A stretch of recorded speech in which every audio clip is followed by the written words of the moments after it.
বিয়ে তোর ওকেই করতে হবে। আরে সরকারি চাকরি করে। না গো বাপি, ও তো বুড়ো, ওর অনেক বয়স। কোথায় বেশি বয়স? সবে তো 57 বছর বয়স ওর। ইয়াং ছেলে, এখনো বৃদ্ধ ভাতা পেতে 3 বছর সময় আছে। কিন্তু ওর তো হাইটটাও অনেক ছোট। হাইট ছোট তো কি হয়েছে, হাতিয়ারটা তো বড় আছে, ওতেই চলে যাবে। ও তো কয়লার থেকেও কালো। আরে কালো, তুই জানিস না ওর কত গুণ আছে। ও লুকোচুরিতে সববার ফার্স্ট। ও লুকোলে কেউ খুঁজে পায় না। সন্ধ্যের পরে এমন করে লুকায় তো ওকে আর কেউ দেখতে পায় না।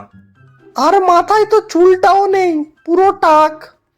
টাক তো কি হয়েছে, টাকা তো আছে। আর সরকারি চাকরি করে, বাকি জীবনটা না হয় টাক বাজাতে বাজাতে কাটিয়ে দিবি, কিন্তু টাকা তো থাকবে। আর সরকারি চাকরি করে, এরম ছেলে কোনোদিনও পাবি না। বিয়ে তোর ওকেই করতে হবে।